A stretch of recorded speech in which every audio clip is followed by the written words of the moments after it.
Shabbat Shalom. Shabbat Shalom. Which is peace on Yahweh's holy Sabbath day. Welcome to another holy convocation that Yahweh has enjoined unto us here in Stone Mountain, Georgia.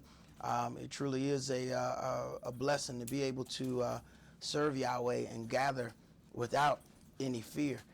There are some things that we have kind of gotten used to. Our people have worked through a lot of things, having to go through this slavery here in America and spread across the globe, because our people have been slaves in more than just the Americas. But this one was exceptionally brutal, but it was that way for a reason, because Yahweh's leaders and priests are in this country, and you have the worst of that punishment to be played out among us, as it is written. Tribulation and anguish to the Jew first, and then to the Euro-Gentiles. So right now our people are receiving that tribulation, but when the fullness of the Gentiles be come in, which is their time of rulership, when that time is come to an end, then the true children of Israel are going to be set back in their rightful place, and then the Euro-Gentiles who have helped promote the casting down of the children of Israel, then their tribulation will begin. But brother, would you read the oracles and entreat the angel that stands at the door to come in and sup with us and us with him, that we may make this a holy convocation by the angel's presence? 1 Peter chapter 4, verses 7 through 11. But the end of all things is at hand. Be you therefore sober, and watch unto prayer. And above all things have fervent love among yourselves, for love shall cover the multitude of sins. Use hospitality one to another without grudging. As every man has received a gift, even so minister the same one to another, as good stewards of the manifold grace of Elohim. If any man speak, let him speak as the oracles of Elohim. If any man minister, let him do it as of the ability which Elohim gives, that Elohim in all things may be glorified through Yahshua the Mashiach, to whom be praise and dominion forever and ever. Amen. Ephesians chapter 4, verses 29 through chapter 5 and verse 4. Let no corrupt communication proceed out of your mouth, but that which is good to the use of edifying, that it may minister grace unto the hearers. And grieve not the Holy Spirit of Elohim, whereby you are sealed until the day of redemption. Let all bitterness and wrath and anger and clamor and evil speaking be put away from you with all malice. And be you kind one to another, tender-hearted, forgiving one another, even as Elohim for Yahshua's sake has forgiven you. Be you therefore followers of Elohim as dear children, and walk in love as the Mashiach also have loved us, and has given himself for us an offering and sacrifice to Elohim for a sweet-smelling savor. But fornication and all uncleanness or covetousness, let it not be once named among you as becomes saints. Neither filthiness, nor foolish talking, nor jesting, which are not convenient, but rather given of thanks. Ecclesiastes chapter 5, verses 1 and 2. Keep your foot when you go to the house of Elohim, and be more ready to hear than to give the sacrifice of fools, for they consider not that they do evil.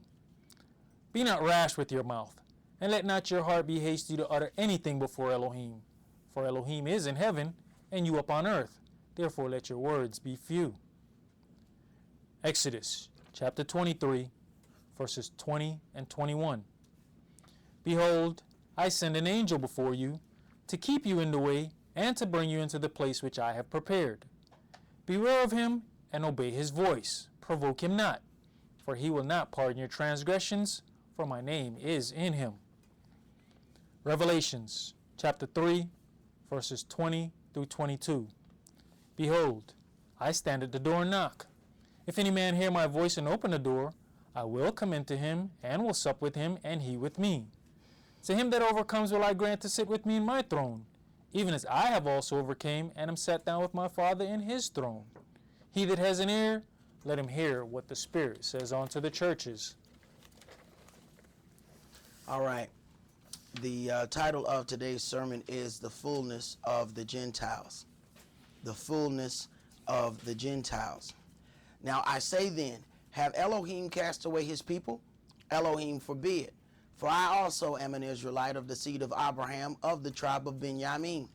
Elohim have not cast away his people which ye foreknew. For I would not, brethren, that you should be ignorant of this mystery, lest you should be wise in your own conceits, that blindness in part is happened to Israel, until the fullness of the Gentiles be come in. So let's get some understanding of what the fullness of the Gentiles really is. Let's begin today's sermon in Daniel chapter 2. Daniel chapter 2, and we're going to read verses 31 through 35. I have spent a little bit of this morning talking to what appears to be a fake Jew, trying to call our history theirs. And this is why we go over these things so much, because what will happen is people will take you, blindside you by doing or speaking with boldness these things as if it was them. And they can't document not one slavery. They talk about a slavery, they can't document not one. So when we talk about the fullness of the Gentiles and the Gentile-dominated period, the true Jews are not supposed to get into the land until after the Gentile rule is over. So you have to ask yourself, then who are those people over there? Well, by the most part, they're Gentiles. They are part of the Gentile domination being over there. These people come out of Europe and were given this land. According to what Daniel says, the saints of the Most High shall take the kingdom. And they didn't take it. It was given to them by America and Great Britain.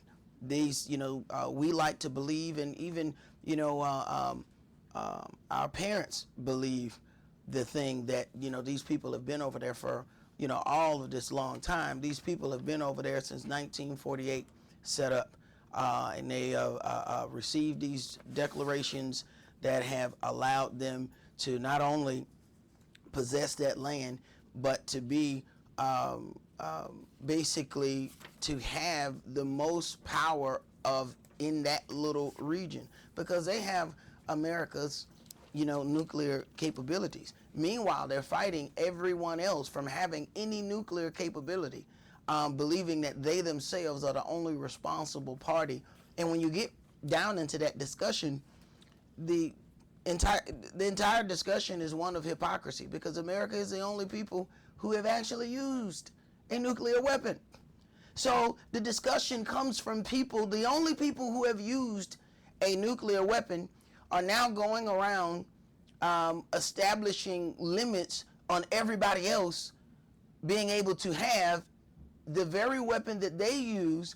And it is much debated that the people were already about to surrender when America used the atomic bomb. They didn't have to use it.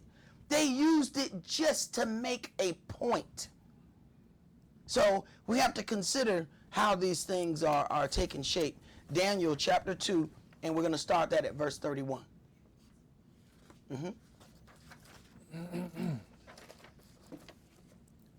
You, O king, sawest and behold a great image. This great image, whose brightness was excellent, stood before you, and the form thereof was terrible.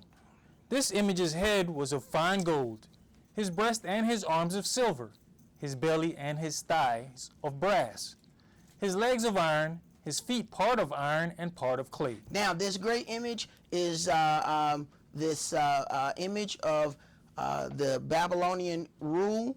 And basically, when you deal with this whole world empire, it is basically the changing hands of the Babylonian rulership. But what you notice here is that it gradually degrades. It is an image, the image's head is fine gold. His breasts and his arms are silver. His belly and his thighs of brass. His legs of iron. His feet part of iron and part clay. It degrades as the system goes on, which makes it weaker and makes it able to be destroyed. So understand what's going on. We are receiving this during Nebuchadnezzar's time, and understand Yahweh called Nebuchadnezzar his servant to fulfill what he wanted. But after him, then comes a divided system that's going to get weaker and weaker, but the true Jews are underfoot this entire time.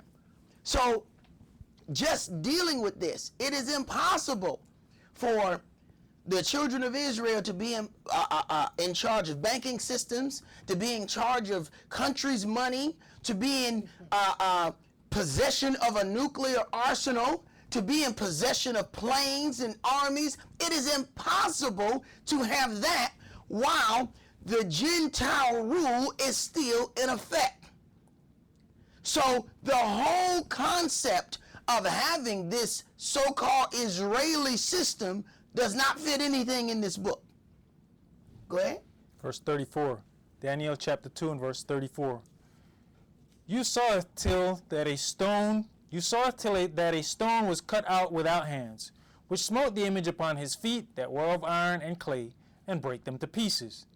Then was the iron, the clay, the brass, the silver, and the gold broken to pieces together, and became like the shaft of the summer threshing floors. And the wind carried them away, that no place was found for them. And the stone that smote the image became a great mountain, and filled the whole earth. So, Yahshua comes and does away with the Gentile dominated system. He smashes it with one complete blow. It's not what you see here. Is there's a gradual degradation of their rulership. But the stone that was cut out without hands, it is going to hit a mighty blow all at once. This is what the Battle of Armageddon is all about. So we have to consider these things. I think keep reading, brother. I want you to get a few more things right here. Verse 36. This is the dream, and we will tell the interpretation thereof before the king. You, O king, are a king of kings. For Elohim of heaven have given you a kingdom, power and strength and glory. And wheresoever the children of men dwell, the beasts of the field and the fowls of the heaven have he given into your hand, and have made you ruler over them all. You are at this head of the gold. So this was the Babylonian world empire under Nebuchadnezzar. Go ahead. And after you shall arise another kingdom inferior to you, and another third kingdom of brass, which shall bear rule over all the earth. Right, so the next one was the Medo-Persian Empire, then the Greek Empire. Go ahead. And the fourth kingdom shall be strong as iron, for as much as iron breaketh in pieces and subdueth all things, and as iron that breaketh all these, shall it break in pieces and bruise. All right, and this will be the Roman Empire. And we know that this Roman Empire was broken and then is regathered or healed.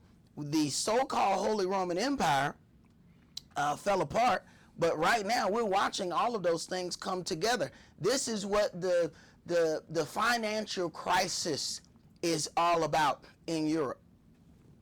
All of those countries are coming back together. All of the Holy Roman Empire, they're putting the Holy Roman Empire back together without fighting.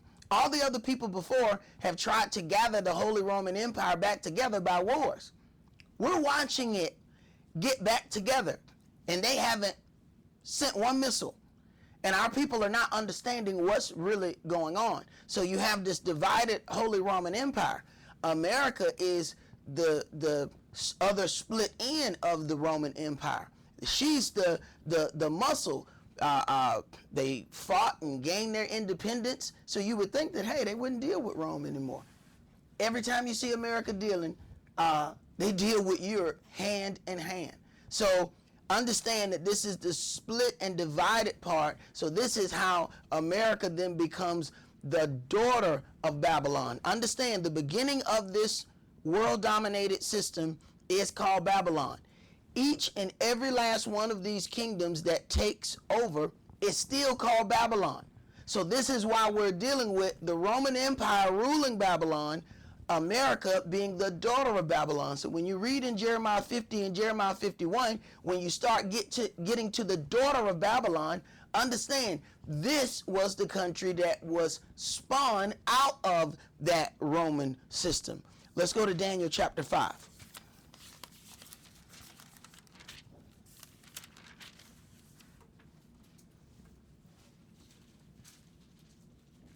And we're going to start that at verse 1.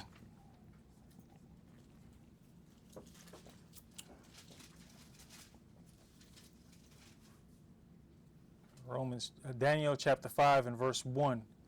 Belshazzar the king made a great feast to 1,000 of his masters, and drank wine before the 1,000.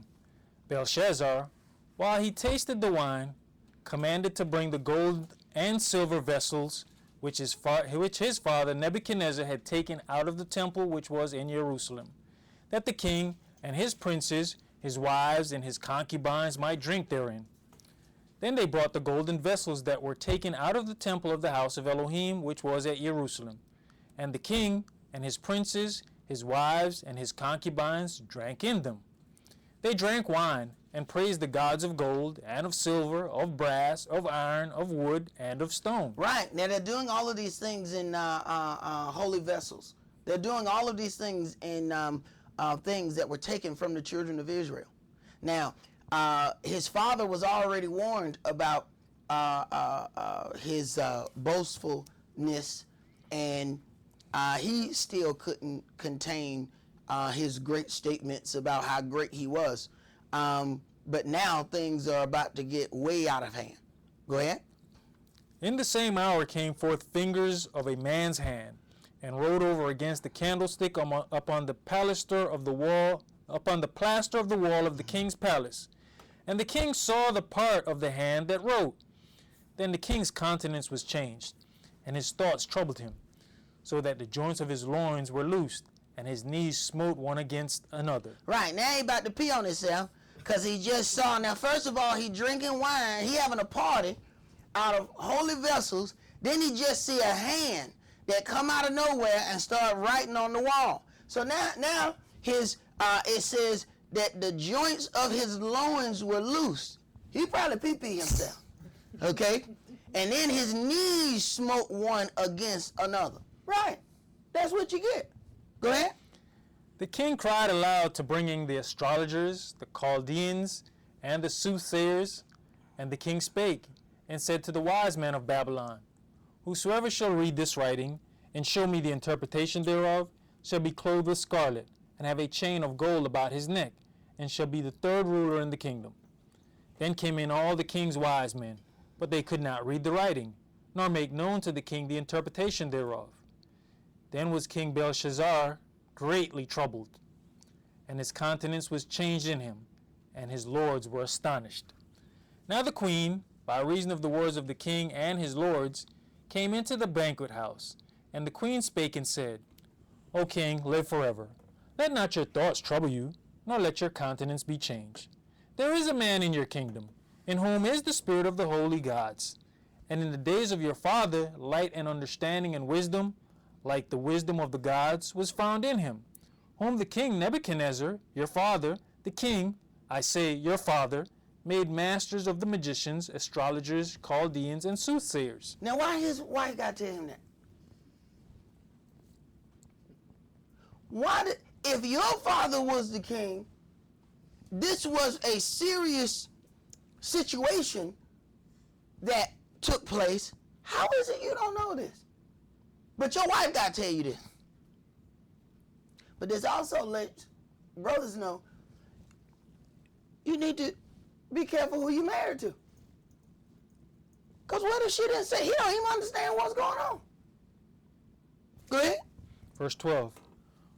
For as much as an excellent spirit and knowledge and understanding, interpreting of dreams and showing of hard sentences and dissolving of doubts were found in the same Daniel, whom the king named Belteshazzar.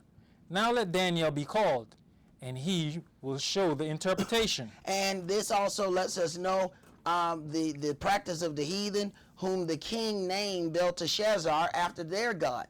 But you see, she uses both names here, Belteshazzar and Daniel, letting you know this is his real name, but this is the name that he goes by, and she knows the whole story. But this lets you know that this is a practice of the heathen to change the people who they believe to be important. This is how we got this fake name of Jesus. They have a history of changing the names of the people that they deem important. Joseph's name was changed to Haneph, Pania, whatever that is. It's got every letter in the alphabet. It's probably got 26 letters in that name. But it lets you know when they deem somebody to be important, the heathens will make sure that their name is changed to glorify their God. So when the Euro-Gentiles got ready to translate this book, they did the same thing. They didn't change all these names because all these names are very ethnic. They only changed the ones that they thought were important. Go ahead. Verse 13. Then was Daniel brought in before the king, and the king spake and said unto Daniel, Are you that Daniel, which are of the children of the captivity of Yehuda, whom the king my father brought out of Jewry? I have even heard of you, that the spirit of the gods is in you, and that light and understanding and excellent wisdom is found in you. And now the wise men, the astrologers, have been brought in before me, that they should read this writing and make known unto me the interpretation thereof. But they could not show the interpretation of the thing. And I have heard of you, that you can make interpretations and dissolve doubts. Now if you can read the writing and make known to me the interpretation thereof, you shall be clothed with scarlet and have a chain of gold about your neck, and shall be the third ruler in the kingdom. Then Daniel answered and said before the king, Let your gifts be to yourself, and give your rewards to another. Yet I will read the writing unto the king, and make known to him the interpretation. O you king, the Most High. O you king, the Most High Elohim gave Nebuchadnezzar your father a kingdom, and majesty, and glory, and honor. And for the majesty that he gave him, all people, nations, and languages trembled and feared before him. Whom he would he slew. Whom he would, he slew. Whom he would, he slew, and whom he would, he kept alive. And whom he would, he set up. And whom he would, he put down. But when his heart was lifted up, and his mind hardened in pride, he was disposed from his kingly throne, and they took his glory from him. And he was driven from the sons of men, and his heart was made like the beast, and his dwelling was with the wild asses. They fed him with grass like oxen, and his body was wet with the dew of heaven, till he knew that the Most High Elohim ruled in the kingdom of men, and that he appointeth over it whomsoever he will. And you, his son, O Belshazzar, has not humbled your heart, though you kneweth all this. Right. How you get this far? That somebody else had to remind you. Go ahead. But have lifted up yourself against the Adonai of heaven, and they have brought the vessels of his house before you, and you and your lords, your wives, and your concubines have drunk wine in them, and you have praised the gods of silver and gold, of brass, iron, wood, and stone, which see not, nor hear, nor know, and the Elohim in those, and Elohim in whose hand your breath is, and whose are all your ways, have you not glorified. Then was the part of the hand sent from him, and this writing was written. And this is the writing that was written. Many, Tekel of Harrison. It's Mene, Tekel, Upharsin. And Upharsin should really be Perez when you look at the Strongs, then you find the same Strong's number for Upharsin as Perez. But keep reading. This is the interpretation of the thing. Many, Elohim numbered your kingdom and finished it. Tekel, you are weighed in the balance and are found wanting. Perez, your kingdom is divided and given to the Medes and Persians. Right, given to the Medes and Persians. Now remember what we read before. There was the Babylonian kingdom, then the Medo-Persian empire, and within this is also given the time of the Gentile rule. When you hit this, get this Mene, Let's first go, hold your place right there, and let's go to Leviticus 27.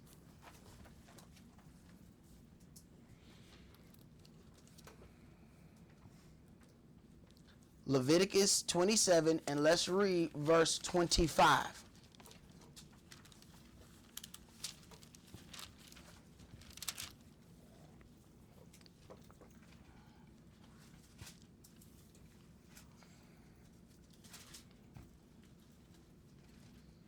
Leviticus 27 and verse 25.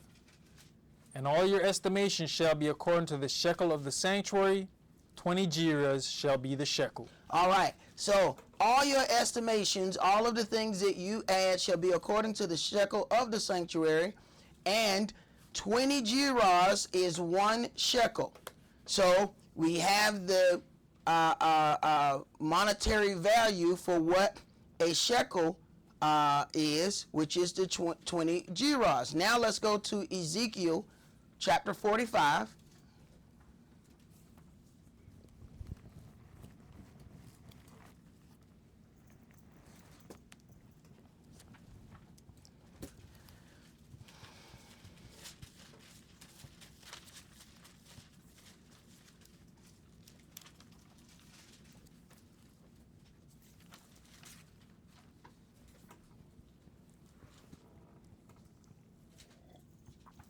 Ezekiel chapter 45 and verse 12. Yep, verse 12.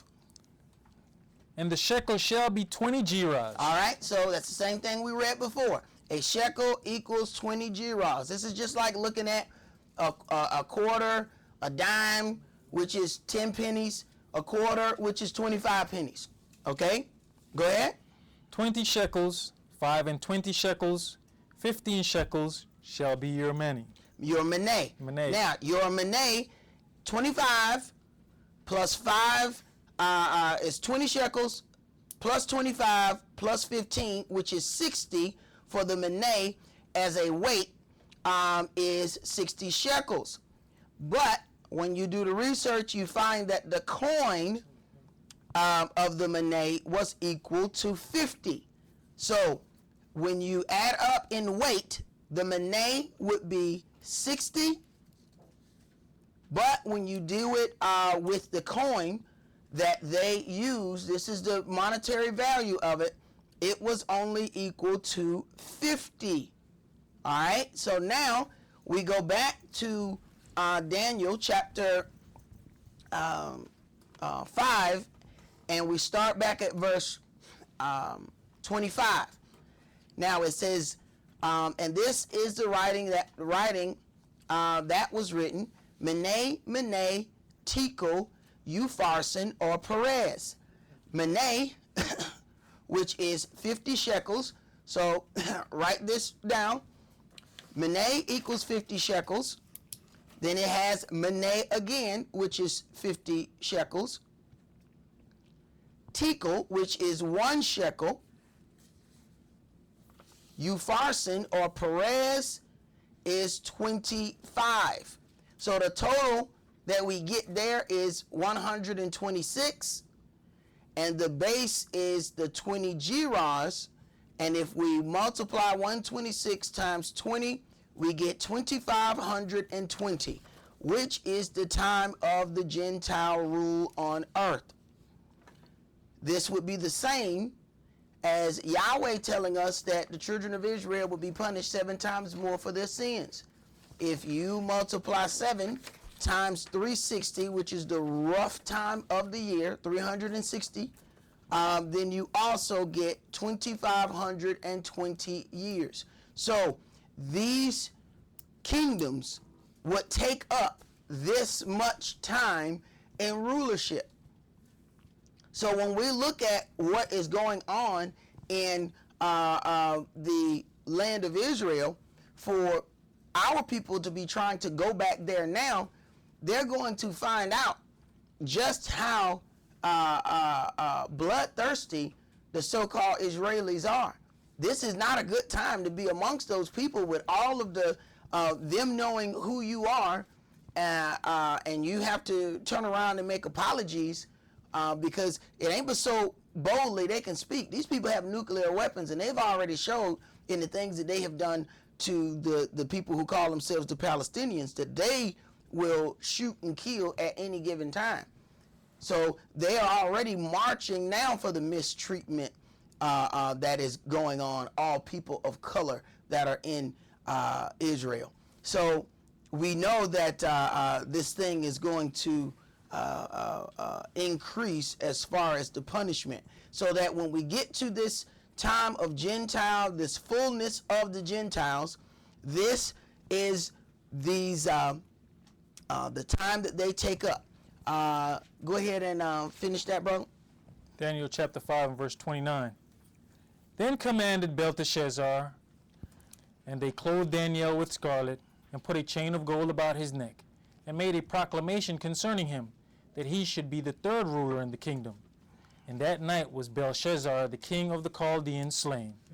And Darius the Median took the kingdom, being about 80 years old. 62 years old. Pardon? A score is 20. So 80 is 60. So that means he was 62 years old. All right. So when we look at this, this is the beginning of this Gentile rule. You had the Babylonian system set up. Yahweh said this was his servant. Nebuchadnezzar was doing the things that Yahweh wanted to be done. Then you had his son doing this thing, and now the Medes are taking over. The Medes are Russians. Those are Gentiles. The people who call themselves Ashkenazi Jews, those are Gentiles. They are Russian Jews. They are Gentiles, so they are a part of the Gentile domination that is going on now. But they want to call themselves Jews, but they cannot prove their lineage. Let's go to Daniel chapter 7. And we're going to start that at verse 1.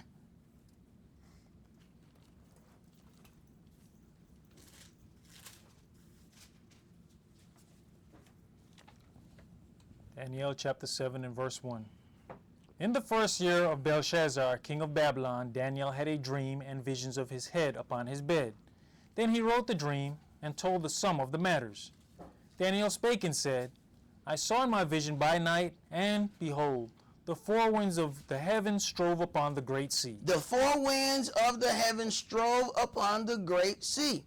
This is how you start to get the understanding of things. You read it, and then you keep reading, and then it explains itself. You don't have to go and try to interpret it.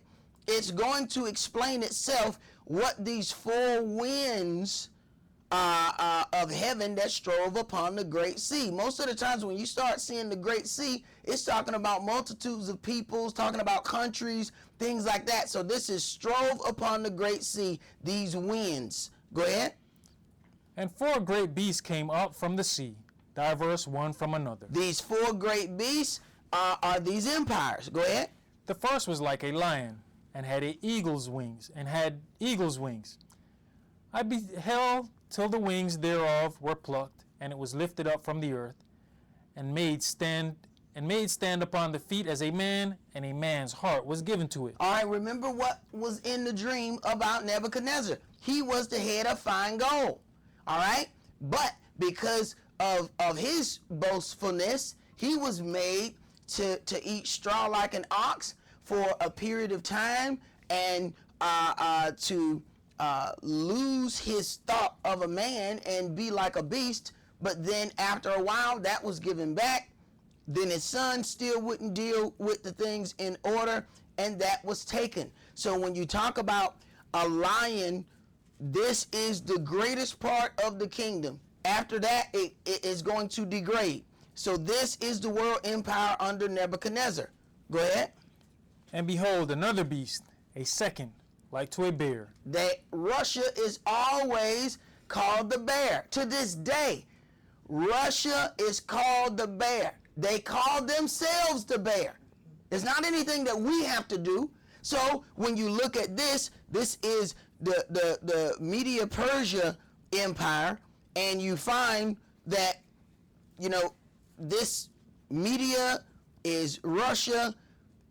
Remember the things that Nikita Khrushchev said to one of the presidents when he went to the UN Council. He took off his shoe and beat it on the table and said, "We will bury you," talking to America, "we will bury you, for it is given to us by prophecy." So you understand what they're talking about. That Medo-Persian Empire, because we look at who's in power now, we don't understand that that empire, this last part, has to break and be divided and fall for other things to come into play. Go ahead. And it raised up itself on one side, and it had 3 ribs in the mouth of it between the teeth of it. And they said thus unto it, Arise, devour much flesh. And after this I beheld, and lo, another, like a leopard, which had upon the back of it 4 wings of a fowl.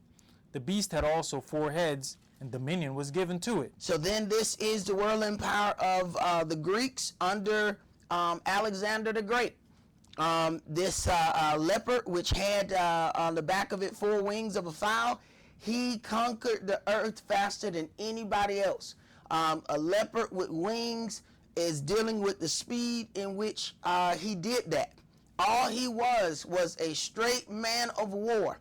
He was raised as a man of war. As a child, he was dealing with war. So as soon as he got the opportunity, he went straight to war. And by the time he died, he was clinically insane because of war. All he did was go to war, and he was a murderous individual. So, and then when you deal with this 4 heads, his 4 generals ended up fighting for the different parts of his rulership. So you had Lysimachus, Cassander, Seleucus, and Ptolemy, which were the 4 people that ended up fighting and getting the parts of his kingdom. Go ahead. Daniel chapter 7 and verse 7. After this I saw in the night visions, and behold, a 4th beast, dreadful and terrible, and strong exceedingly, and it had great iron teeth. It devoured and brake in pieces, and stamped the residue with the feet of it. And it was diverse from all the beasts that were before it, and it had 10 horns. I considered the horns, and behold, there came up among them another little horn, before whom there were 3 of the first horns plucked up by the roots. And behold, in this horn were eyes like the eyes of a man, and a mouth speaking great things. I beheld till the thrones were cast down, and the Ancient of Days did sit, whose garment was white as snow, and the hair of his head like the pure wool. His throne was like the fiery flame, and his wheels as burning fire. So then we see that Yahshua is the one that's going to set down this Gentile rule. So then you have to ask yourself, if these things have now happened, how would Israel already be set up as a nation? It does not add up. How could they be set up as a nation if the Gentile rule is still ruling? Go ahead. A fiery stream issued and came forth from before him. Thousands ministered unto him, and 10,000 times 10,000 stood before him. The judgment was set, and the books were opened. I beheld then, because of the voice of the great words which the horn spake, I beheld even till the beast was slain, and his body destroyed, and given to the burning flame. As concerning the rest of the beasts, they had their dominion taken away, yet their lives were prolonged for a season and time. I saw in the night visions, and, behold, one like the Son of Man came with the clouds of heaven, and came to the Ancient of Days, and they brought him near before him. Mm-hmm. And there was given him dominion, and glory, and a kingdom, that all people, nations, and languages should serve him. His dominion is an everlasting dominion, which shall not pass away, and his kingdom that which shall stand, which shall not be destroyed. I, Daniel, was grieved in my spirit in the midst of my body, and the visions of my head troubled me. I came near unto one of them that stood by, and asked him the truth of all this. So he told me, and made me know the interpretation of the things. Right, so it's going to explain what all of that was. Go ahead. Verse 17. These great beasts, which are 4 kings, which shall arise out of the earth. But the saints of the Most High shall take the kingdom. Stop. The saints of the Most High shall take the kingdom. Not visit, get you a passport and go over there and start visiting and talking to these people and can't look them in the eyes. We dealt with that here. What you going back over there dealing with that for? Because they don't want to go through all of the things that the children of Israel are going to have to go through to get to that point. The saints of the Most High shall take the kingdom, not have the kingdom given to them by the very Gentile dominators who are ruling the world. That doesn't fit. This kingdom, this so-called Israeli setup, was set up by Great Britain and America. The very people, the very countries that are ruling. Now, does that even add up? It doesn't add up according to what's written here. The saints are supposed to take the kingdom. They didn't take anything. Somebody else took that and gave it to them.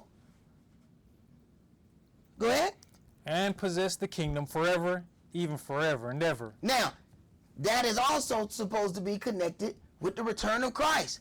They don't even believe in Christ. Now, all of a sudden, now you have these messianic Jews. Why? Because more and more of this book is coming out, so now they have to link that up with something there. So just by the mere fact that they are setting themselves, or they are set up as a nation, then Christ should have been done came then. Go ahead.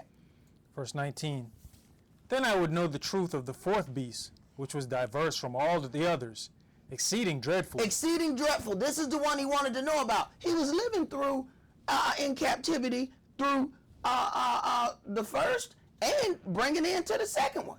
So he had already dealt with that. He wanted to know about the fourth because this is the one where his people then gets redeemed.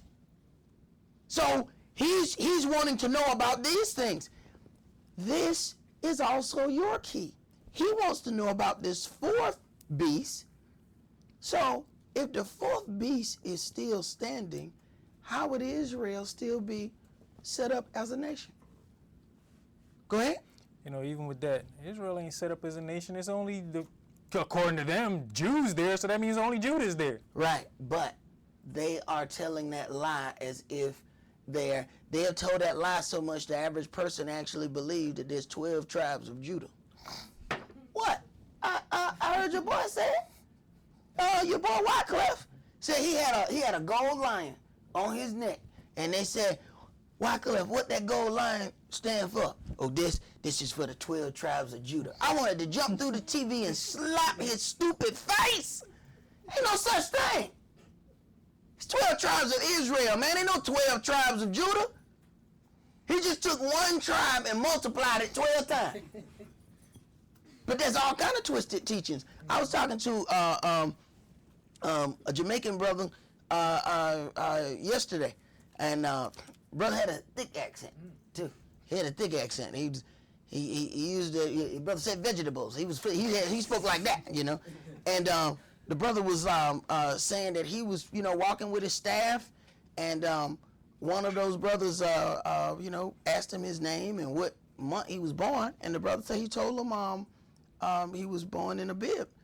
So then the brother told him, "You Reuben," and he said, "What?"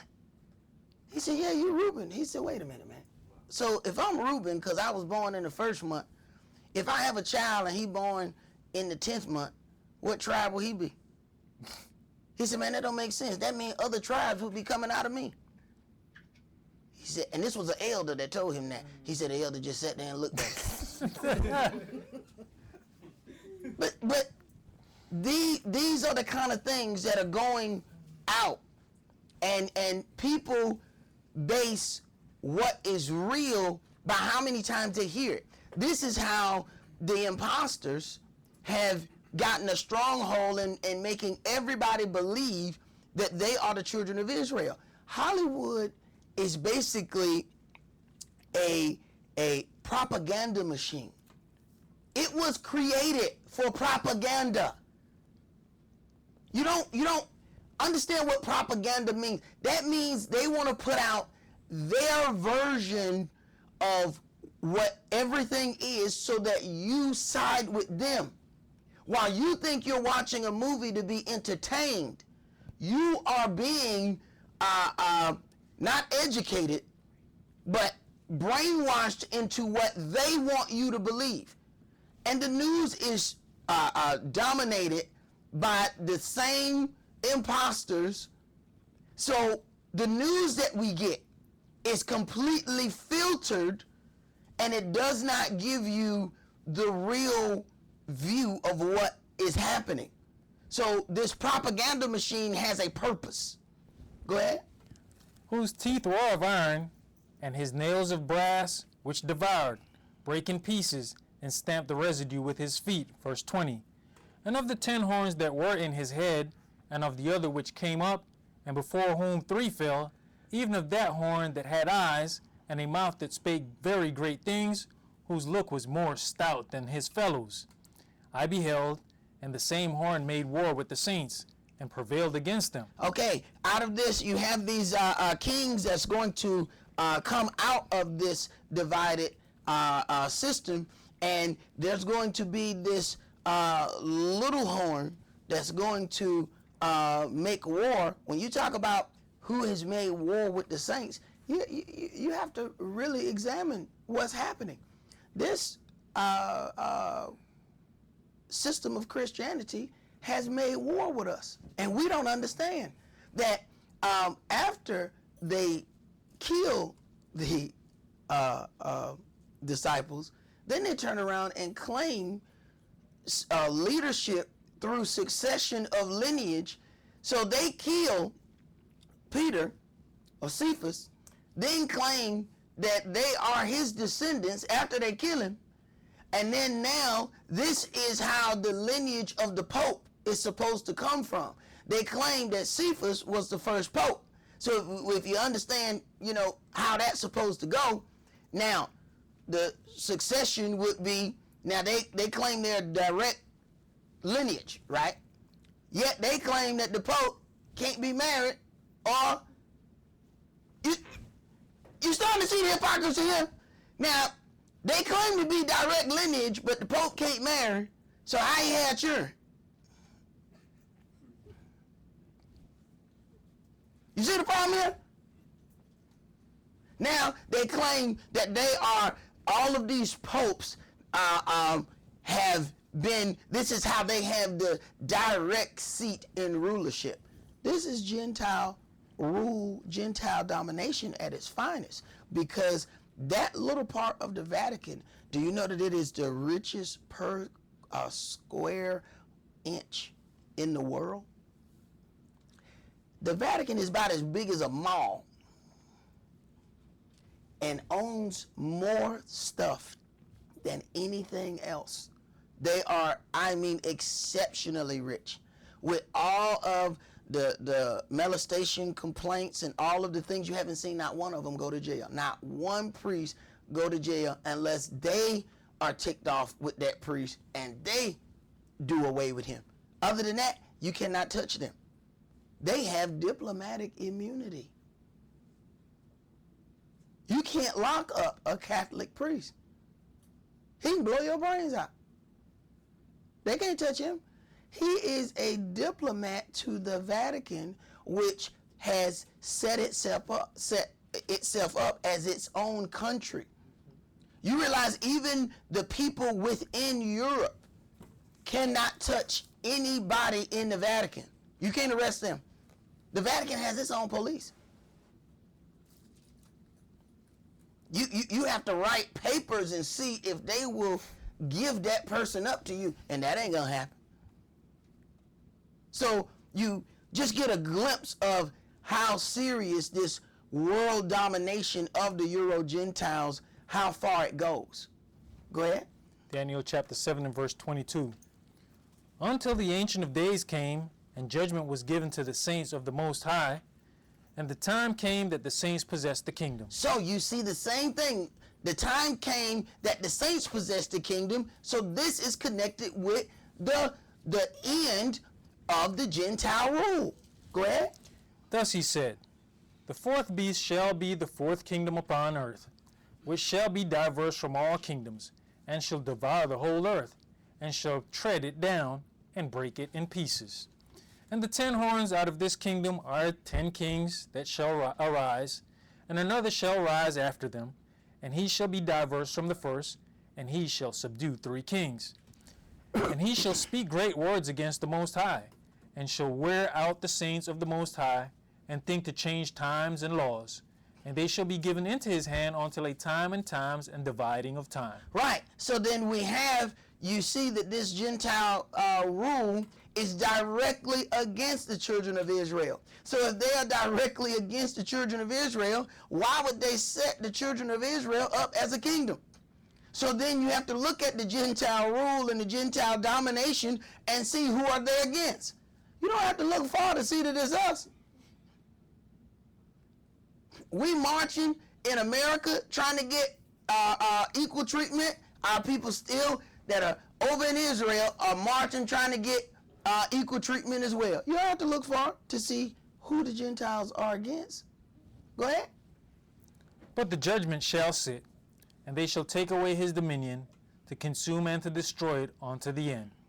And the kingdom and dominion, and the greatness of the kingdom under the whole heaven, shall be given to the people of the saints of the Most High, whose kingdom is an everlasting kingdom, and all dominions shall serve and obey him. So after they take the holy city, the rest of what the Gentiles ruled over will be given unto the children of Israel, because Yahshua will lead this holy war. Go ahead. Hitherto is the end of the matter. As for me, Daniel, my cogitations much troubled me, and my countenance changed in me, but I kept the matter in my heart. All right, keep going to chapter 8. In the 3rd year of the reign of King Belshazzar, a vision appeared unto me, even unto me Daniel, and after that which appeared unto me at the first. And I saw in a vision, and it came to pass, when I saw, that I was at Shushan in the palace, which is in the province of Elam. And I saw in a vision, and I was by the river of Ulai. Then I lifted up mine eyes, and saw, and behold, there stood before the river a ram which had 2 horns. And the 2 horns were high, but one was higher than the other, and the higher came up first. Came up last. And the higher came up last. I saw the ram pushing westward, and northward, and southward, so that no beast might stand before him, neither was there any that could deliver out of his hand.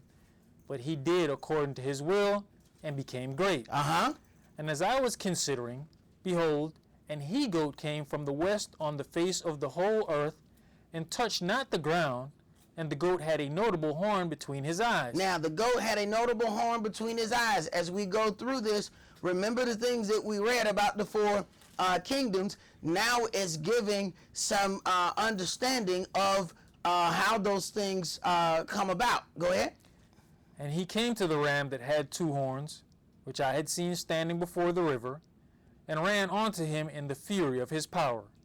And I saw him come close unto the ram, and he was moved with choler against him, and smote the ram, and brake his 2 horns, and there was no power in the ram to stand before him. So this kingdom took over the other kingdom. Go ahead. But he cast him down to the ground, and stamped upon him, and there was none that could deliver the ram out of his hand. Therefore the he-goat waxed very great, and when he was strong, the great horn was broken, and for it came up 4 notable ones toward the 4 winds of heaven. Now remember the kingdom being divided into these 4 parts. Go ahead. And out of one of them came forth a little horn, which waxed exceeding great, toward the south, and toward the east, and toward the pleasant land. And it waxed great, even to the host of heaven, and it cast down some of the host and of the stars to the ground, and stamped upon them. Yes, he magnified himself even to the prince of the host. And by him the daily sacrifice was taken away, and the place of his sanctuary was cast down.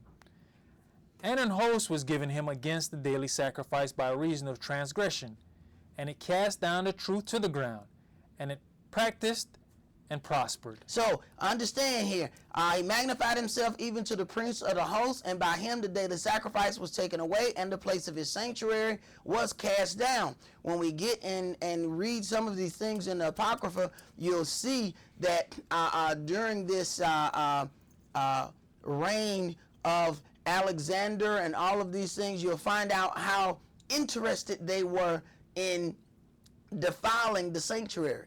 See, to make a kingdom run after you have taken over multiple countries, you have to present a common idea that all of the countries will take a hold to. Christianity was used as that vehicle, because what Christianity did was bring all the so-called gods into this one circle, put it in this one bowl. They claimed that it was the things that was written in this book, but you can't find any of those holidays and all of those things there. So each, rather than get the God that this country worship and this country worship, what happened is if you leave all of those people alone, they don't unite in the kingdom. They fight one another. So being in control of vast areas, Christianity was used to unite the people.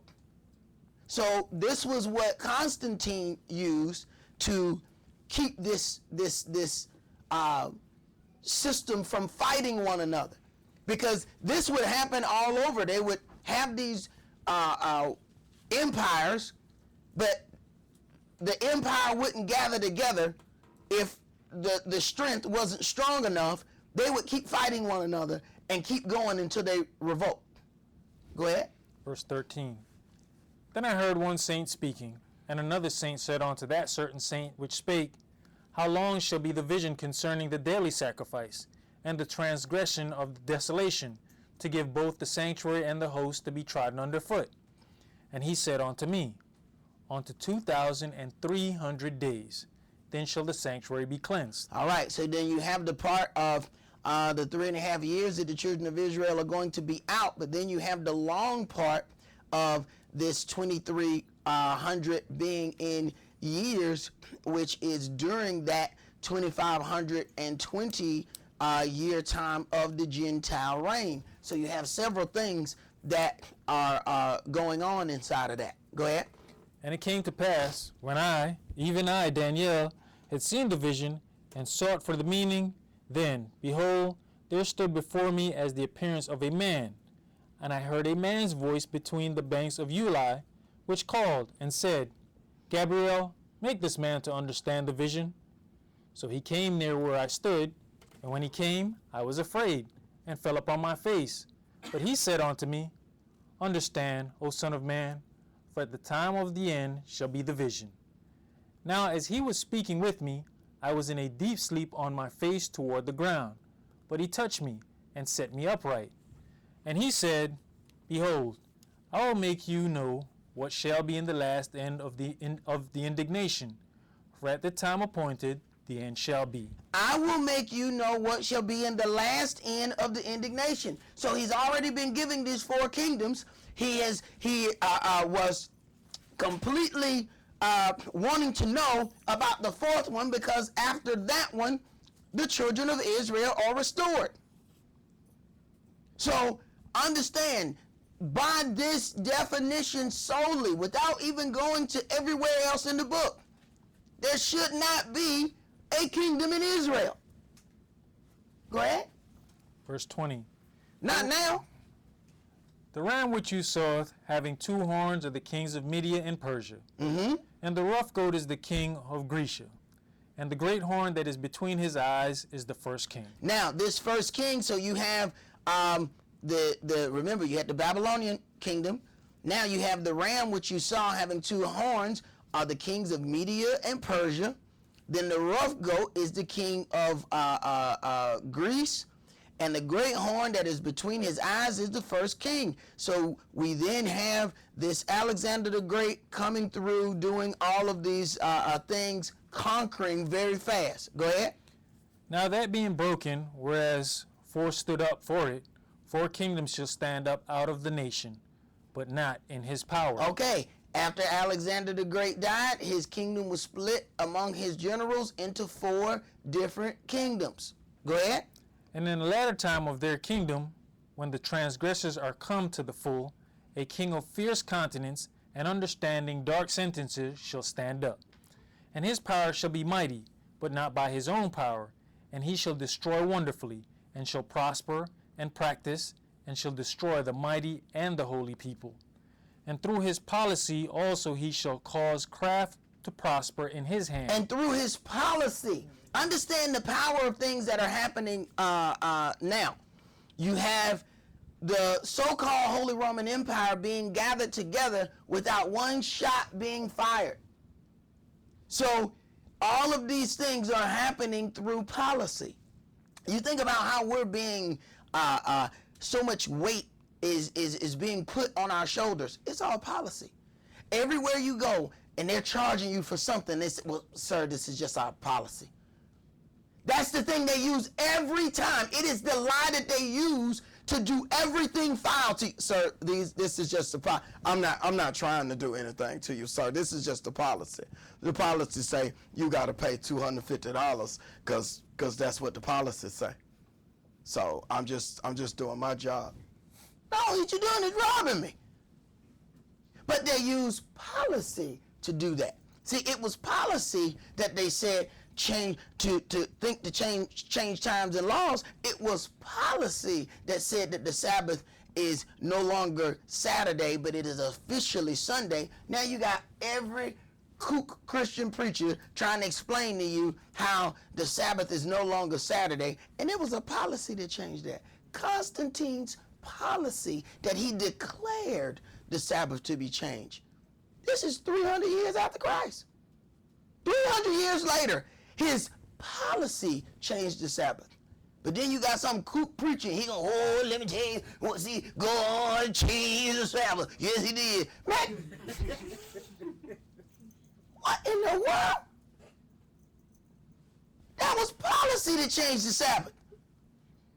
But see, what happened is people got to find a way to make what they do fit. And they can't explain it by this book. Acts is the first 30 years of the church. You find them still keeping the Sabbath. They're keeping the Sabbath after the birth, death, and resurrection of Christ. They still keeping the Sabbath. That's the beginning of righteousness. If you don't start there, you don't have nothing else. Ain't no nothing else when we do everything. Ain't no nothing else. The beginning is the Sabbath. It is the first thing that Yahweh blessed and sanctified. The beginning of righteousness starts with the Sabbath. All of the holy days are then connected to the Sabbath. If we start reading the things on the holy days, it's going to start with, remember the Sabbath to keep it holy. Then it gives you 7 holy days. Ain't no doing the holy days if you're not keeping the Sabbath. You can't even count the holy days without keeping the Sabbath.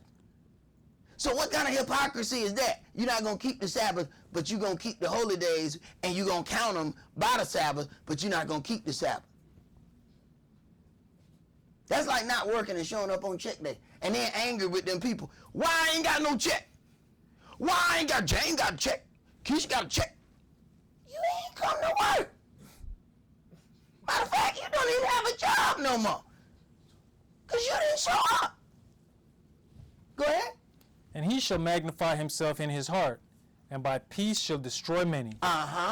The Pope goes around and he says, oh, peace, peace. They have killed more people. They talk about the Muslims and their jihad.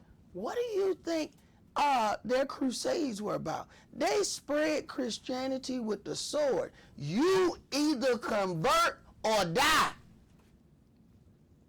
But they talk about Islam like, oh, well, Islam is a murderous thing. Man, Christianity killed way more people. You either converted or got killed. They invaded all, they had license to rape, plunder, and pillage.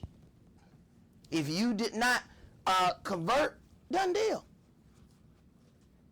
Go ahead. Was it the Knights Templars?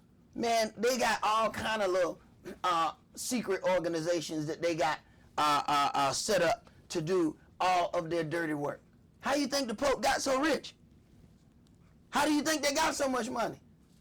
Plunder. Going and taking everybody's stuff.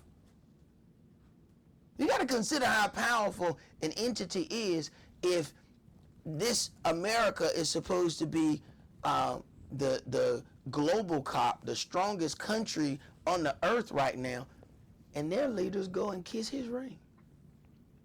Hey, just look at a mob movie. You kiss the hand of the Godfather. Hey, Vinny, good to see you. Kiss the ring. Wait a minute. What? That's Roman mobster. Wait a minute. Ain't the Pope in Rome? Mm-hmm. Ain't he in Rome? Oh, I'm sorry. Yeah. What? It's gangster. They kill each other for power. It's the mafia. Don't you always see the mobsters go to the priest and make confession? How you think they got so rich? With all the taking, then the people who doing all the killing, then they go and make confessions and offer an enormous amount of money. See?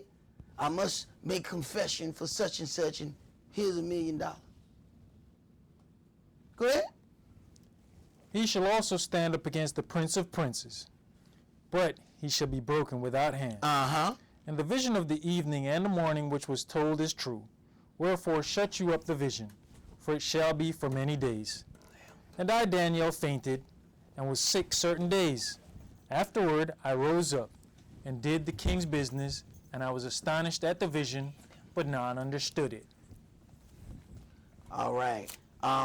If you have your apocrypha, please let's get that, and we're going to go to 2 Maccabees, chapter 5.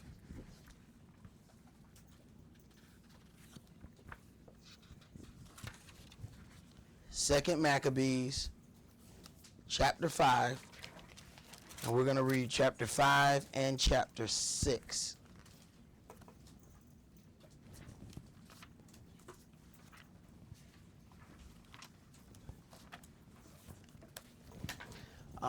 There's one in my bag. You got one? Okay.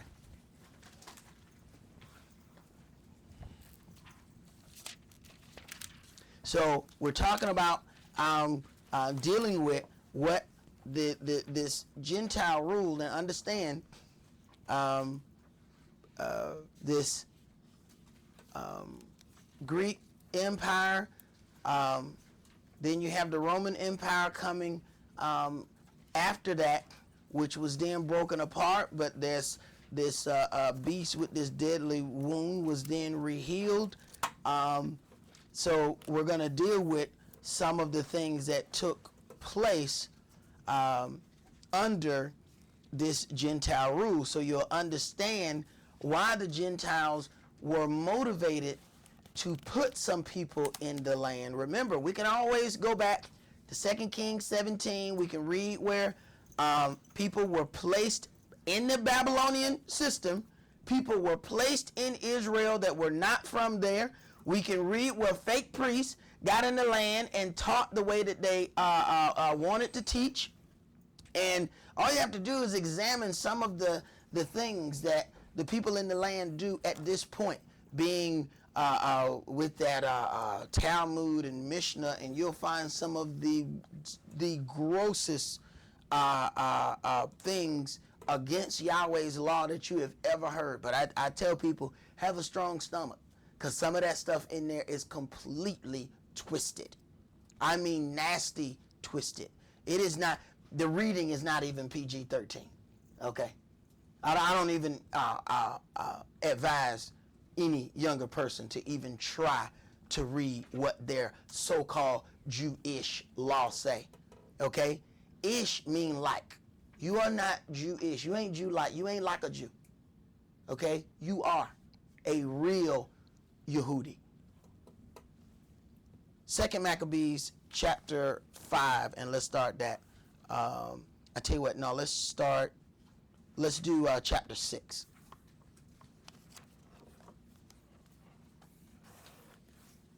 Chapter 6 and verse 1.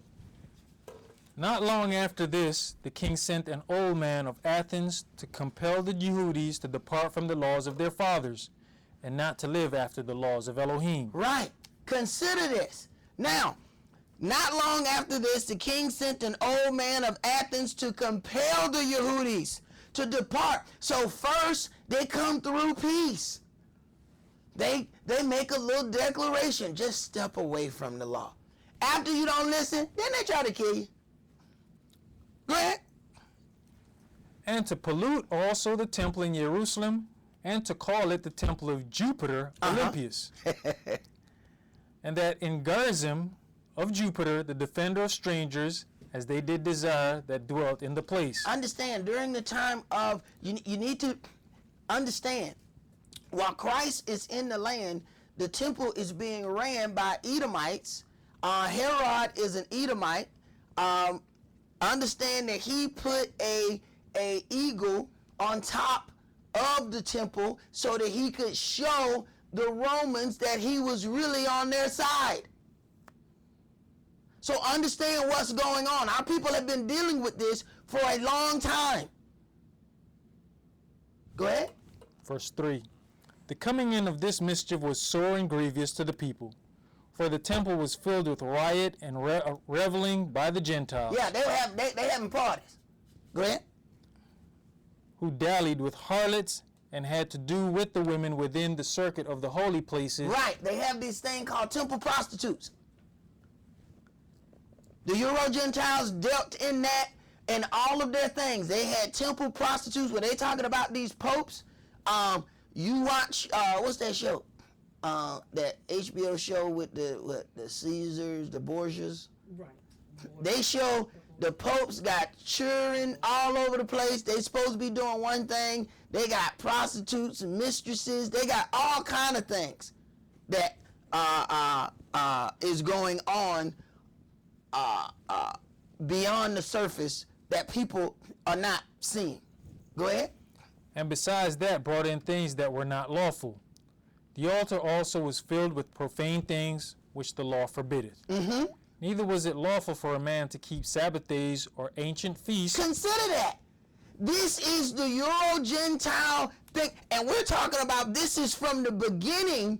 They are setting these things up. We're not talking about all this time.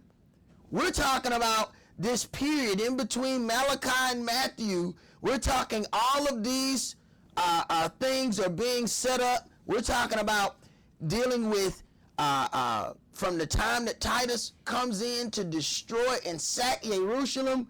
They have tried all of these things to get the children of Israel to walk on one accord with them. Because remember, to take over a kingdom and rule it, they need for the people to assimilate. We think that desegregation was to help us. No, it wasn't. It was never to help you. Desegregation kept you from growing independently of other people. To integrate you mean that your growth would be here, here, here, here, here. If you stayed in one place, all your growth would be in one place. That means you would grow independent of their structure. That would make you dangerous. Desegregation wasn't to help you. Why do you don't sit back and think, with all of that, why did, the white people push so hard for integration, knowing that so many white people hated it? They knew, they were like, look, I know y'all don't like this, but if we don't spread these black people out, they're going to grow, they're going to outnumber us, and they're going to have their own financial base and take over this country. We have to spread them out. That's why they went through. That's why we had government troops to help integration. They were looking way down the road. We so busy thinking, wait, we're going to go to a better school and we get to shop at a better mall. Not knowing that when our people were set by themselves, they started things like Black Wall Street. What'd they do? Burn it down? So when people say, oh, black people can't do anything by themselves, yeah, every time we did, they burned it down. What you think the Ku Klux Klan was set up for? It was set up to hold black people back, to keep black people from voting. If all of you live in the same area, and all of you, it doesn't, consider something, just simple addition. If all of you live in the same area, and we got 5 people running for office, at the end of the day, all us live in the same area. So the representative is going to be black, no matter what. Okay. Well, that means in every area where there's black people, there's black representatives. Okay, what started happening? What's happening? What's happening? Nothing but black. Oh, now at the state legislature, now instead of 1 representative, you got 10, 12. Right. Divide and conquer. Go ahead. Or to profess himself at all to be a Yehudi. On this last part right here, and this would be because Judah was the last ones in the land, correct? Uh-huh. That's why the emphasis of everybody trying to be Jew. That's why everybody wants to claim Jew, because they were the last ones in the land. So then this is why you have this whole thing. So when you deal with the people call themselves the fake Jews, they won't even acknowledge the lost tribes of Israel, because they're so busy trying to be that, they cannot explain the other tribes. Go ahead. Verse 7. And in the day of the king's birth, every month they were brought by bitter constraint to eat of the sacrifices. And when the feast of Bacchus was kept, Bacchus was kept, the Yehudis were compelled to go in procession to Bacchus, carrying ivy. Right, that's his little thing. Remember, if y'all think back, you'll see the pictures of the people looking like they got togas and little ivy things. This is their little party that they have. They have their little party. They have their, I got kids in here. I ain't gonna go too far, but it's a lot of stuff that they do. All right, so we'll leave it at that. Go ahead. I was gonna say that. What was that movie, Animal House? The fraternities, that whole celebration, right? Toga parties. Right. And we know it's a lot of fornicating that go on in those parties. Bacchus was supposed to be the god of wine and merriment. So you get drunk and just wake up naked with strange people. That's part of it. And they want to do this in the holy place. They want to do all of this stuff.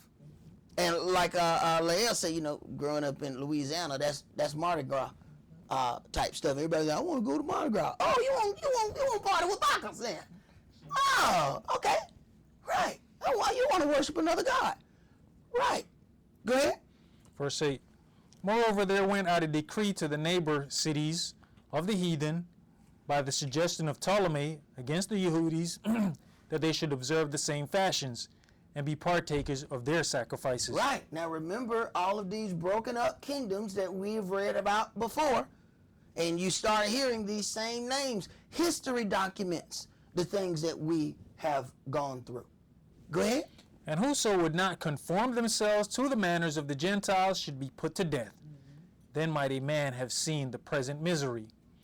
For there were 2 women brought who had circumcised their children, whom when they had openly led round about the city, the babes hanging out of their breasts, they cast them down headlong from the wall. Because they had their sons circumcised. I remember in Atlanta there was a time that they stopped circumcising little black boys. Right. Go ahead.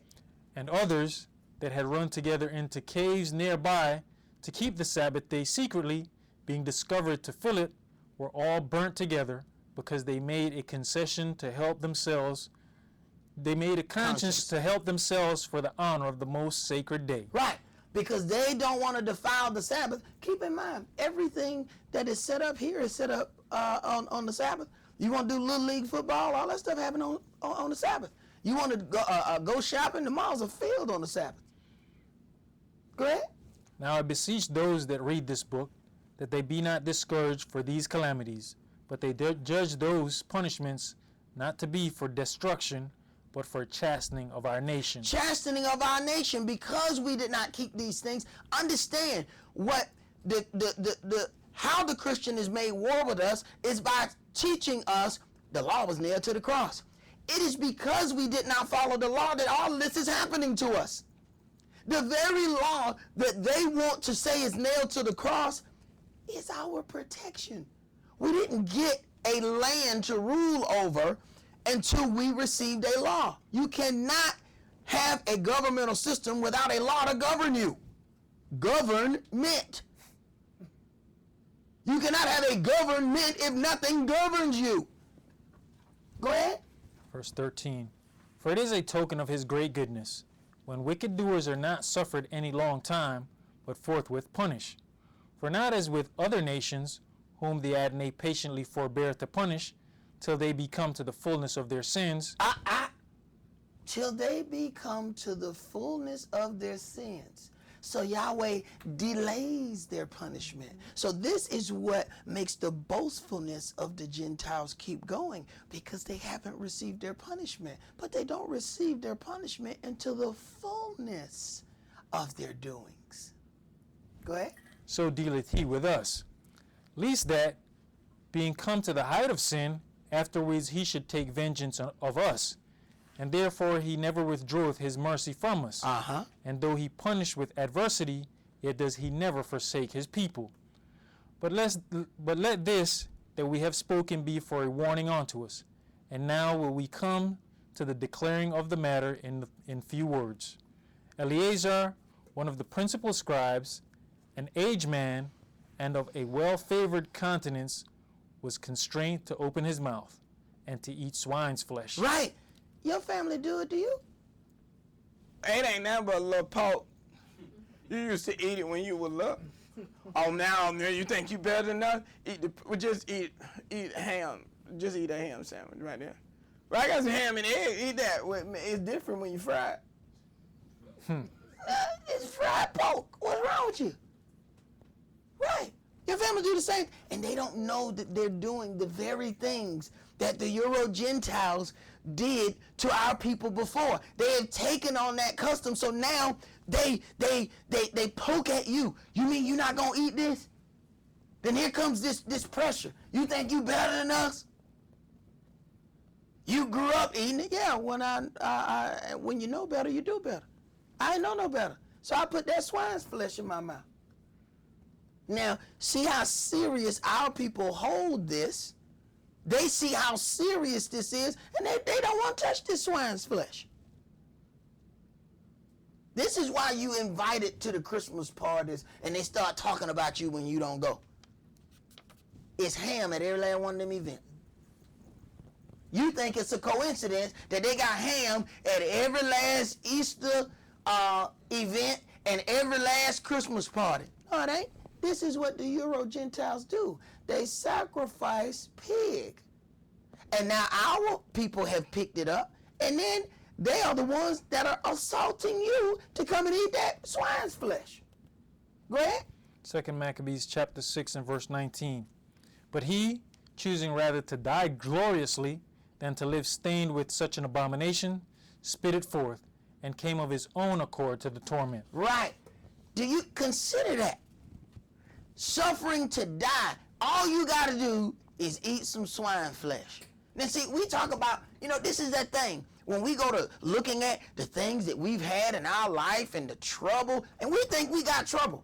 You ain't reading this book if you think you got trouble. Ain't nobody told you to all right, die or eat swine's flesh, because I already know what we do. We ain't dying for no swine. Hey, Jake be like, well, I done ate it before.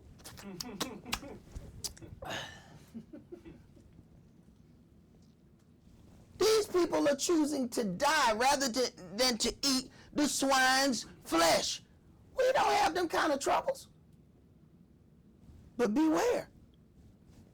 If you don't stand on this word and the things that we have coming toward us, then you're going to be provoked to go against Yahweh's law. This is, as it says, the adversary makes a war with the remnant of the seed.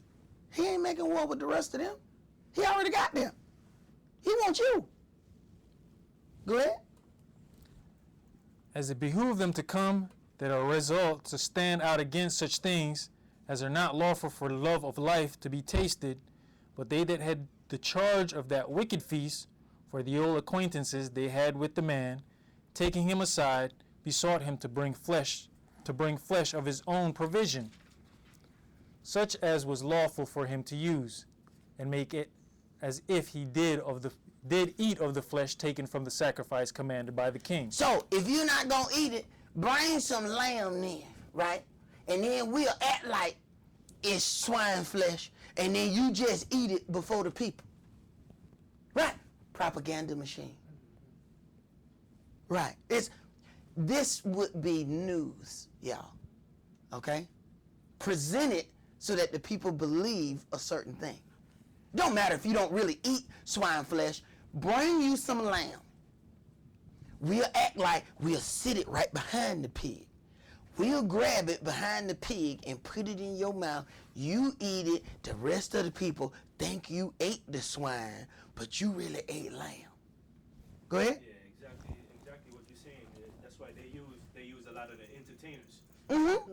Once they see those who are in the limelight doing those things, then you know that those that live beneath will follow. Right. That's what commercials are all about. That's why they're paid endorsers. This is your endorsement here.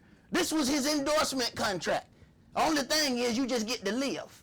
It's not like, you get paid. Now, they pay athletes to endorse products that they probably don't even use. Every time you turn around, Shaq on TV. Your back hurt? My back hurt. I use Icy Hot. Put the Icy Hot. Oh, yeah, it feels so good. This dude got a permanent chiropractor that probably work on. He ain't touching no Icy Hot, man.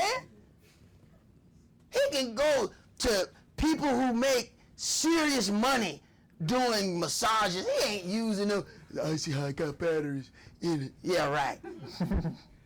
But with that endorsement, now our people going out getting it. Yeah, I'm going to get me some Icy Hot because that's what Shaq used.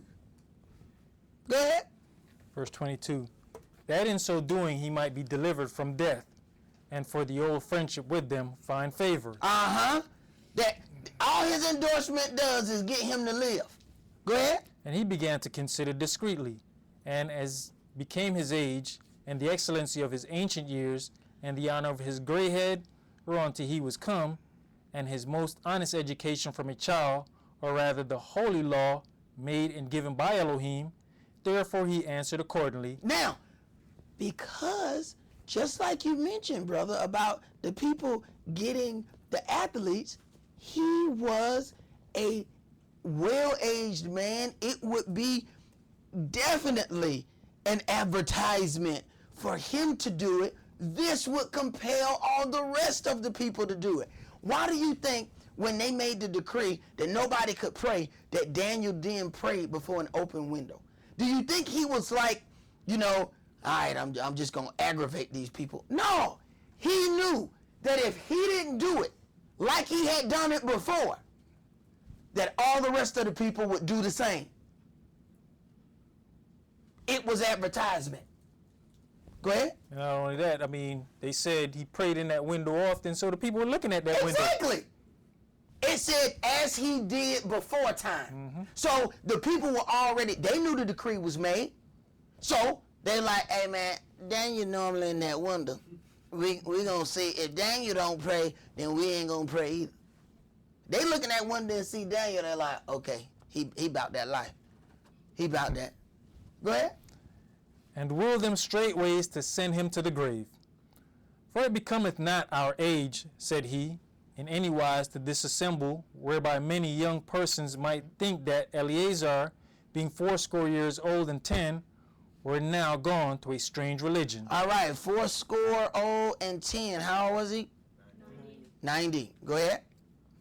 And so they through mine hypocrisy, and desired to live a little time and a moment longer, should be deceived by me. Right, you already 90. You gonna turn around and try to live. You might not live for 2 more days.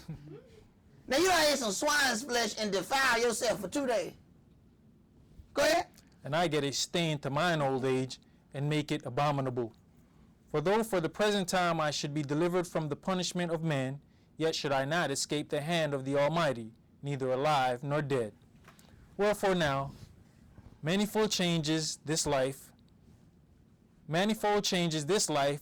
I will show myself such an one as mine age requireth, and leave a notable example to such as be young to die willingly and courageously for the honorable and holy laws. And when he had said these words, immediately he went to the torment. They that led him changing the goodwill, they bear him a little before into hatred. Right. You see how it quickly changed? You know, they talk to you. I tell people you have to be careful about going into business with people. Understand how they deal. It's all nice. Yeah, just sign here. That same niceness turns into straight hatred as soon as you don't do what they want you to do. Go ahead. They that led him changing the goodwill, they bear him a little before into hatred, because the foresaid speeches proceeded, as they thought, from a desperate mind. But when he was ready to die with stripes, he groaned, and said, It is manifest unto the Adonai, that has the holy knowledge, that whereas I might have been delivered from death, I now endure sore pains in body by being beaten. But in soul am well content to suffer these things, because I fear him. Because I fear him. I fear Yahweh more than I fear these people who can take my life. You're talking about a 90-year-old man getting beat? You have to understand the cruelty of this Gentile dominated system. See, now we see, all of these things that are shown to us as, it wasn't that bad. I've actually heard somebody tell me, I don't know why y'all tripping about slavery. It wasn't that bad. Of course, this was a Gentile. Go ahead. And thus this man died, leaving his death for an example for a noble courage and a memorial of virtue, not only unto young men, but unto all his nation. Now, don't think that this means that all Gentiles are doomed. That is not what this means. Yahweh have gone out of his way to open the door to the Euro-Gentiles. But the Euro-Gentile domination system must come to an end. Keep going. 2 Maccabees chapter 7 and verse 1. It came to pass also that 7 brethren with their mother were taken, and compelled by the king against the law to taste swine's flesh, and were tormented with scourges and whips. You understand? You get the thing of how much they love that pig, right? I mean, this pig is not just a thing to them. It is their sacred sacrificial animal. You have to understand that. And this is what people are not getting. This is why we have to go through all of the labels and the foods that we deal with. They use that swine flesh for everything. They love that pig. You turn around and get a turkey, and they'll turn around and put it in pork casing. What you gonna do that for? You don't read your turkey? You eating turkey pork. What in the world? These people are twisted. But see, when you go back to all these things of Bacchus, they'll have the big pig with an apple in his mouth. Mm-hmm. Just like you see in them old movies. They love this pig. And our people think that it's just by coincidence. This is why they have them people that's calling themselves Jews. Actually, you have some of them saying, well, we have a kosher pig because of what the pig was fed. Ain't no such thing as a kosher pig. Ain't no such animal. Go ahead. Verse 2. But one of them that spake first said thus, What would you ask or learn of us? We are ready to die, rather than to transgress the laws of our fathers. Right. My elder used to say, you willing to die? Say, if you live, you're going to die. You need to find something to die for. Go ahead. Then the king, being in a rage, commanded pans and cauldrons to be made hot, which forthwith being heated, he commanded to cut out the tongue of him that spake first, and to cut off the utmost parts of his body, the rest of his brethren and his mother looking on. Now, so you need to understand the cruelty of these people and what was done. Now understand that after doing all of that to the true Jews, you think they then turned around and set them up as a nation and gave them nuclear power after they've done all of this? Duh. They set up their own people. and to parade around as the Jews. You don't turn around and do this to people and then turn around. All right, now here's your nuclear weapon. Then we're going to go right back over here. Just in case you're trying to shoot that at us, we'll be over here. Right. You believe that? We're not even allowed. They got laws that we can't. They got laws called loitering, which means the same thing as congregating, by the way. But it's called loitering in our neighborhood. If 4 or 5 of us gather together, they get afraid. Here come the police. Hey, what y'all doing over here? We talking. What y'all doing over there? You see groups of people in Marietta, they don't pull them people over. So do you honestly think after doing all of this to the true children of Israel, that they would give them planes, weapons, army training, nuclear capabilities, and then turn around and leave them alone? Let them control their finances. Bush said openly, we can't work on the budget because it's a Jewish holiday. Because their bankers wasn't there. Yahweh says that the true children of Israel were going to be underfoot as long as the Euro-Gentiles were ruling. So, if that's the case, how Jews get in charge of the finance system of the most powerful nation on earth if they underfoot? Then the most powerful people can't even handle their money problem because you didn't come to work that day. What kind of sense that make? That don't make any sense. Go ahead. Verse 5. Now when he was thus maimed in all his members, he commanded him being yet alive to be brought to the fire, and to be fried in the pan.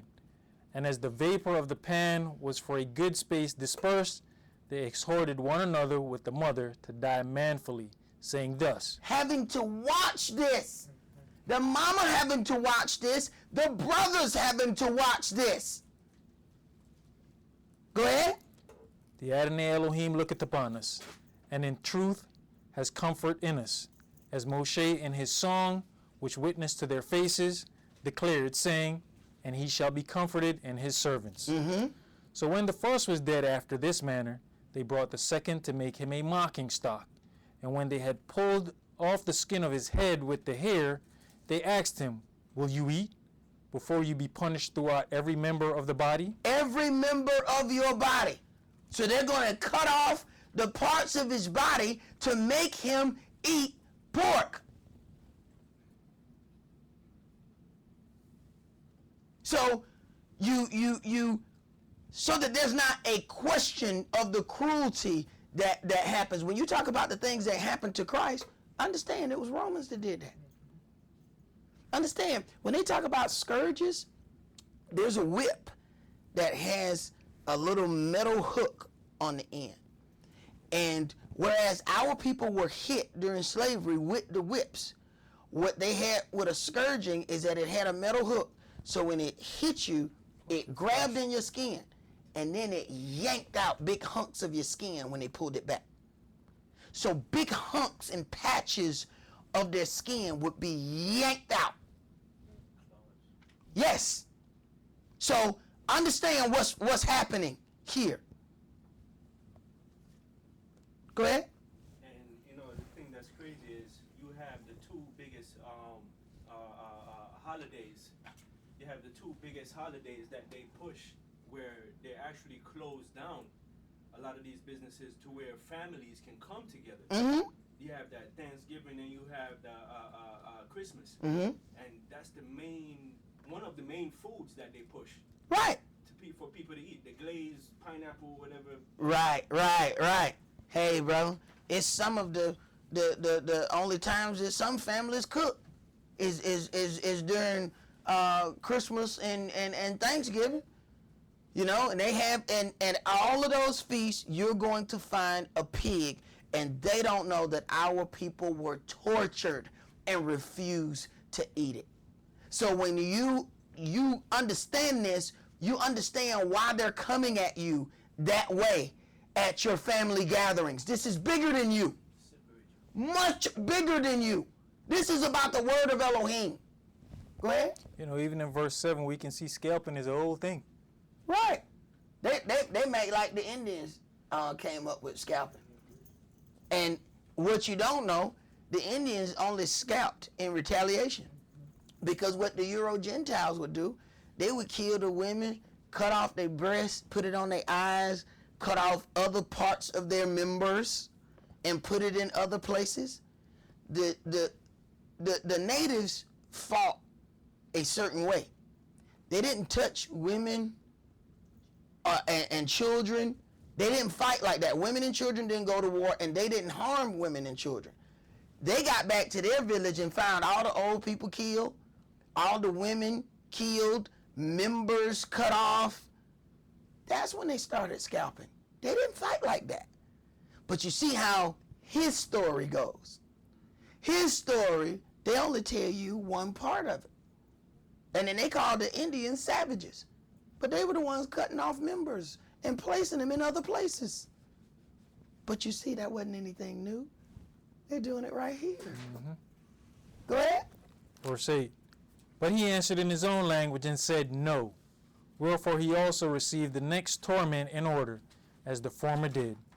And when he was at the last gasp, he said, You like a fury taketh us out of this present life, but the King of the world shall raise us up, who have died for his laws unto everlasting life. Uh-huh.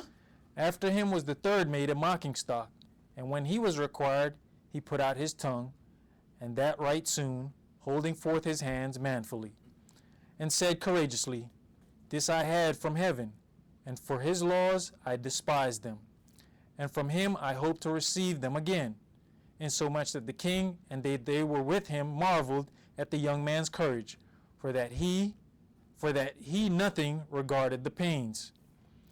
Now when this man was dead also, they tormented and mangled the fourth in like manner.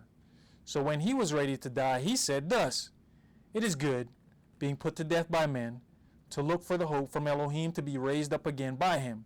As for you, you shall have no resurrection to life. Afterward they brought the fifth also and mangled him. Then looked he unto the king and said, You have power over men, you are corruptible, you doth what you will, yet think not that our nation is forsaken of Elohim.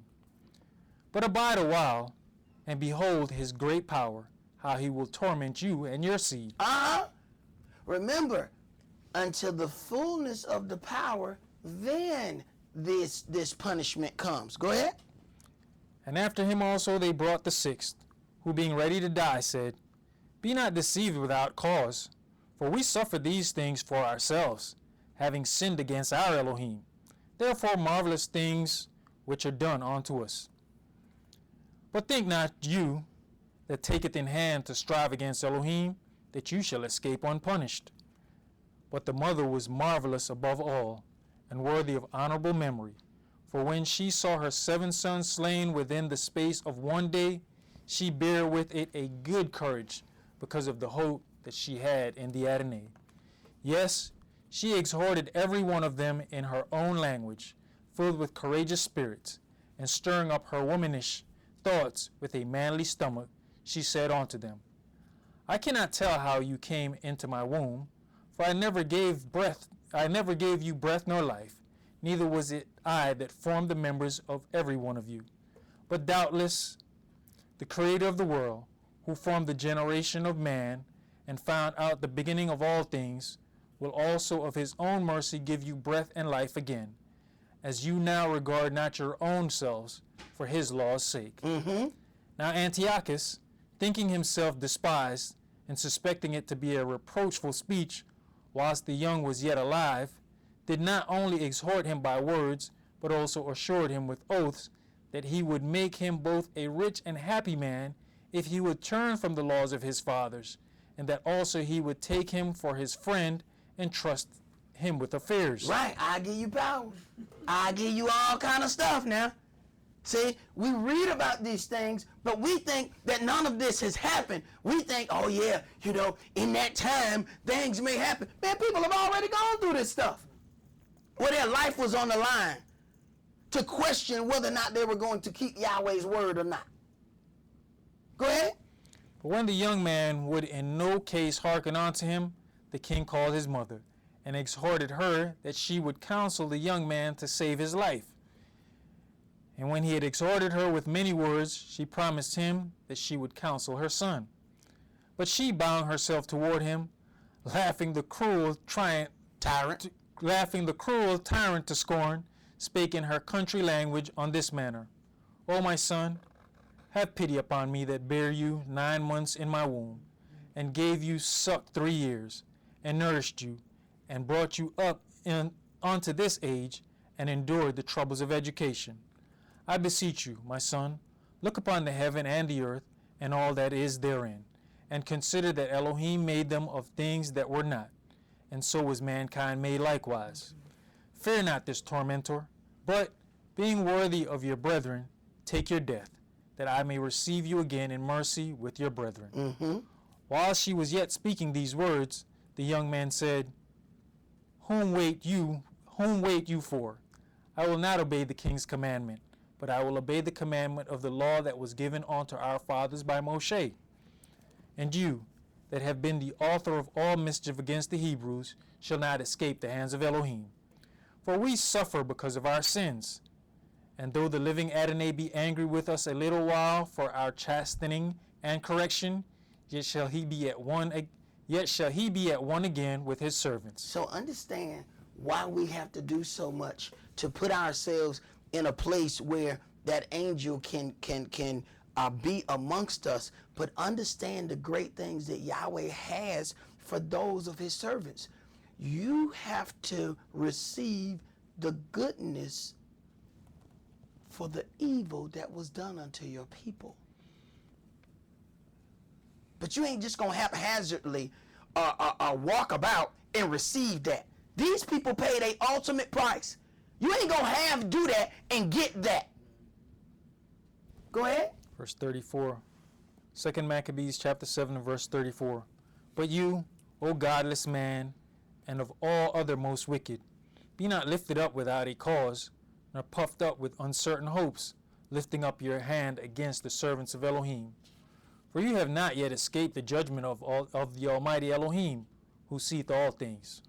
For our brethren, who now have suffered a short pain, are dead unto Elohim's covenant of everlasting life. Mm-hmm. But you, through the judgment of Elohim, shall receive just punishment for your pride. But I, as my brethren, offer up my body and life for the laws of our fathers, beseeching Elohim that he would speedily be merciful unto our nation, and that you, by torments and plagues, mayest confess that he alone is Elohim, and that in me and my brethren the wrath of the Almighty, which is justly brought upon all our nation, may cease. Then the king, being in a rage, handled him worse than all the rest, and took it grievously that he was mocked. So this man died undefiled, and put his whole trust in the Adonai. Last of all, after the sons, the mother died. Let this be enough now to have spoken concerning the idolatrous feasts and the extreme tortures. Right.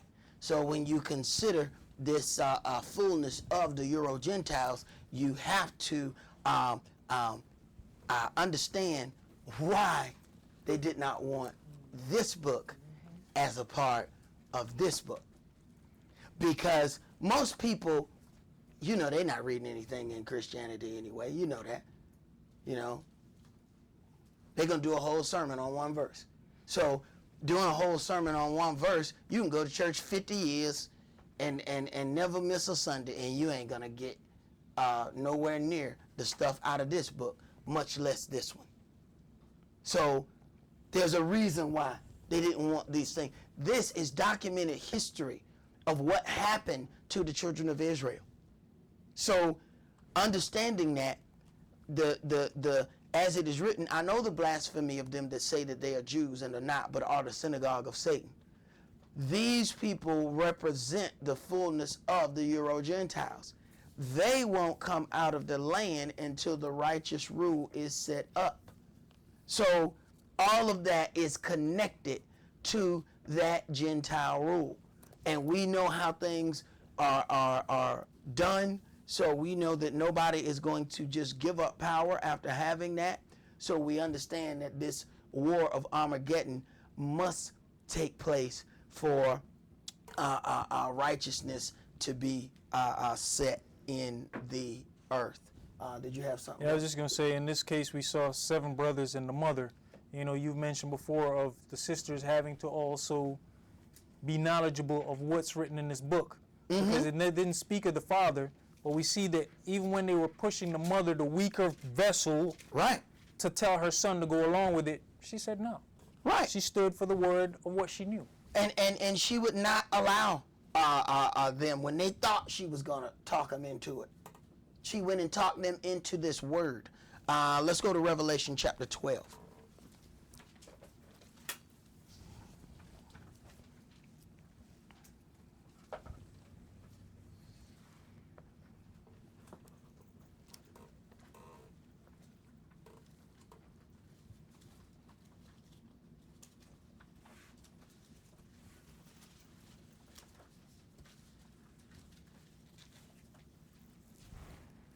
Revelations chapter 12 and verse 1. And there appeared a great wonder in heaven, a woman clothed with the sun and the moon under her feet, and upon her head a crown of 12 stars. This is the children of Israel. Understand that Israel is the only nation represented in heaven. So when people want to say all of these things, they want to talk about, oh, we're going to go to the pearly gates. Which one? Because these gates all are named after the 12 tribes of Israel. The children of Israel were set up according to the foundations of heaven. Go ahead. And she being with child cried, travailing in birth, and pain to be delivered. And there appeared another wonder in heaven, and behold, a great red dragon, having 7 heads and 10 horns and 7 crowns upon his heads. Right. Rome is built on 7 hills. Go ahead. And his tail drew the 3rd part of the stars of heaven, and did cast them to the earth. And the dragon stood before the woman which was ready to be delivered, for to devour her child as soon as it was born. Right. Wanting to make sure you destroy the seed, and you can kill the nation. So the first thing is to try to destroy Christ. Go ahead. And she brought forth a man-child, who was to rule all nations with a rod of iron. And her child was caught up unto Elohim and to his throne. Right. And she brought forth a man-child who was to rule all nations with a rod of iron, but not yet. See, the first coming of Yahshua was him as a lamb, being the sacrificial lamb, shedding his blood for the atonement of the children of Israel. The second coming will be Yahshua as a lion. He ain't turning the other cheek. No, the second time he coming for war. So he was caught up unto Elohim and to his throne. So that's the first part. Go ahead. And the woman fled into the wilderness, where she has a place prepared of Elohim. It didn't say the woman fled into Israel. Jake too busy trying to get him passports. I'm going to go to Israel. I'm going to go to this. I'm going to go to that. The wilderness is going to blossom in a bud because the children of Israel are there. What do you think the real nation of Israel is going to do when the children of Israel return there in glory? But you don't return there in glory, one here, one there, one here, one there. And then you're going to go to Israel now knowing how cutthroat those people are, and you're going to live near a nuclear reactor? Man, people don't even want to live near a trash dump. You're going to live near a nuclear reactor? Ain't no telling what kind of cancer them people going to have. Go ahead. That they should feed her there 1,260 days. And there was war in heaven. Michael and his angels fought against the dragon, and the dragon fought and his angels. Right. And everybody said that they are good Uncle Joe in heaven. Where your Uncle Joe going to be when these wars going on in heaven? Where good old Uncle Joe at while they fighting? And they got some serious stuff going on in heaven. What Uncle Joe going to be doing? Go ahead. And prevail not, neither was their place found any more in heaven. And the great dragon was cast out, that old serpent called the devil and Satan, which deceiveth the whole world. He was cast out into the earth, and his angels were cast out with him. All right, so now we're talking about, and many people believe that Satan was already cast out, but understand, as we look at in Job chapter 1 and chapter 2, he has the right to come and go. But this point, he is cast out and his angels with him. So he has followers in heaven. Go ahead. And I heard a loud voice saying in heaven, Now is come salvation and strength and the kingdom of our Elohim, and the power of his Mashiach. For the accuser of our brethren is cast down, which accused them before our Elohim day and night. Right, that's what he do to you. Convince you into doing something, then go right to Yahweh. You see that boy up? I thought you said he was a priest. You see what he did right there? Now look at here. He had to do that. Right. We give him the ammunition to make those accusations against us.